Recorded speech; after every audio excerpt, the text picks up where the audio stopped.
Assalamualaikum warahmatullahi wabarakatuh. Perkenalkan, nama saya Muhammad Faizul Haq dengan NIM C1C023115. Di sini saya akan menjelaskan perihal sejarah dan pemikiran akuntansi syariah. Pertama-tama kita perlu ketahui dulu, akuntansi syariah itu lahir dari interaksi kompleks antara berbagai faktor seperti politik, ekonomi, sosial budaya, dan keagamaan, dengan tujuan utama itu membangun sistem akuntansi yang sesuai dengan prinsip Islam dan berlandaskan syariah Islam. Nah, latar belakang akuntansi syariah di sini itu meningkatnya kesadaran keagamaan dan perkembangan lembaga keuangan syariah telah menciptakan kebutuhan mendesak akan transparansi dan keadilan dalam transaksi syariah yang menjadi landasan bagi akuntansi syariah. Lalu selanjutnya itu perkembangan awal akuntansi. Nah, akuntansi awalnya merupakan bagian dari ilmu yang pasti yang kemudian berkembang menjadi ilmu sosial. Tokoh penting di dalam Islam seperti Al-Khawarizmi, Al-Kindi, dan Ibnu Khaldun memberikan kontribusi signifikan sesuai dengan perintah dalam Islam.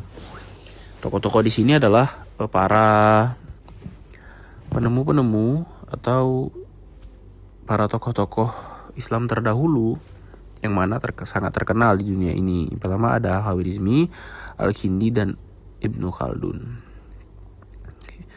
Lalu selanjutnya sejarah akuntansi konvensional.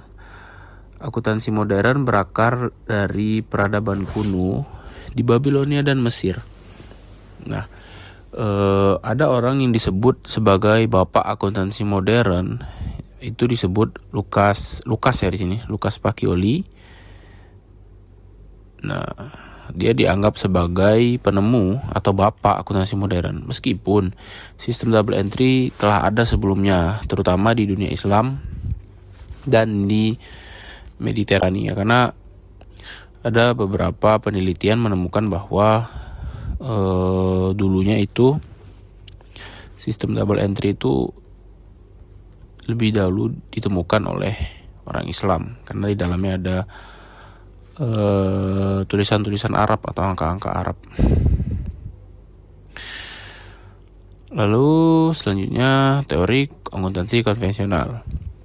Teori akuntansi konvensional berfokus pada praktik dan observasi menggunakan metode induktif dan deduktif. Pendekatannya mengutamakan keuntungan dan efisiensi tanpa mempertimbangkan nilai moral yang mendasarinya. Nah, itu tidak selurus ya, atau tidak sejalan dengan prinsip akuntansi syariah. Selanjutnya sejarah akuntansi dalam Islam. Nah, sistem pencatatan keuangan atau Baitul Mal itu adalah awal mulanya. Itu sudah ada dari zaman Khalifah Abu Bakar atau Umar, saya lupa tepatnya. Intinya dari pada zaman sahabat Nabi itu sudah ada, zaman kekhalifahan. Sistem pencatatan keuangan Baitul Mal berfungsi untuk memastikan keadilan dan transparansi. Istilah Kitabat Al-Amwal menggambarkan pentingnya pengelolaan keuangan untuk mencapai kesejahteraan sosial dalam masyarakat. Karena di dalam Islam itu kesejahteraan sosial itu adalah kesejahteraan umat ya, hal yang sangat penting lah.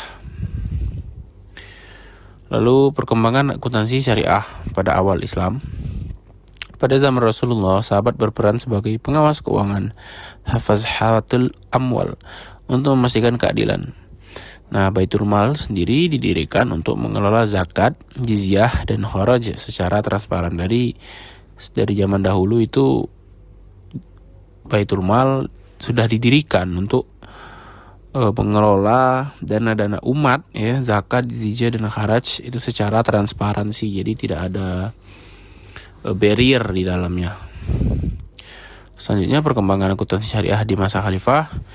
Pada masa khalifah, sistem diwan diterapkan untuk administrasi keuangan, menciptakan pembagian tugas yang jelas, pencatatan yang terstruktur, dan menekankan prinsip keadilan serta tanggung jawab sosial dalam pengelolaan keuangan.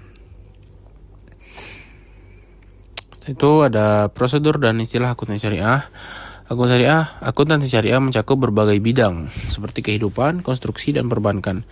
Prinsip utama yang diterapkan itu mencakup kejujuran, transparansi, dan akurasi dalam setiap pencatatan dan audit berkala. Sini ada beberapa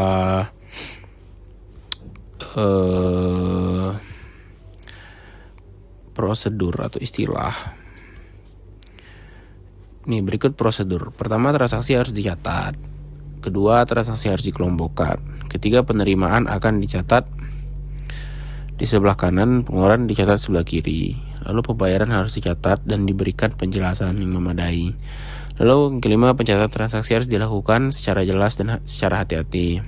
Lalu keenam, tidak diberikan jarak penulisan di sisi sebelah kiri dan harus diberi garis penutup. Lalu koreksi atas transaksi harus dilakukan dan dijelaskan secara hati-hati. Lalu seluruh transaksi yang dicatat di buku jurnal akan dipindahkan pada buku khusus. Selanjutnya, orang yang melakukan pencatatan untuk pengelompokan berbeda dengan orang yang melakukan pencatatan harian, agar tidak ada permainan di dalamnya. Lalu saldo diperoleh dari selisih.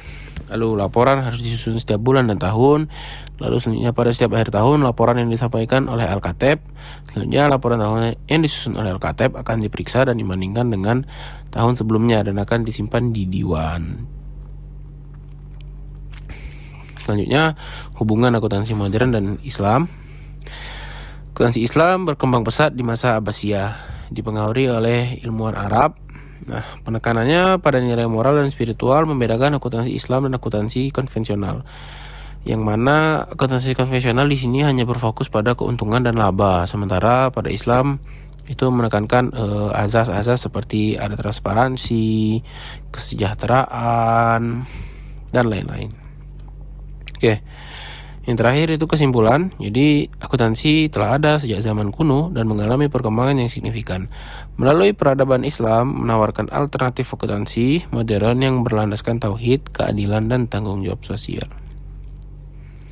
Itu adalah sebuah tujuan yang sangat-sangat ideal, menciptakan realitas tauhid, yang mana realitas ini itu mengikat manusia dalam ketundukan kepada Allah Subhanahu wa taala. Oke. Sekian dari saya, penjelasan materi dari saya. Apabila ada salah datangnya dari saya sebagai pemateri, dan apabila ada benar itu datangnya hanya dari Allah. Nasrul minallahi wa fatun qarib wa basyiril mu'minin. Wassalamualaikum warahmatullahi wabarakatuh.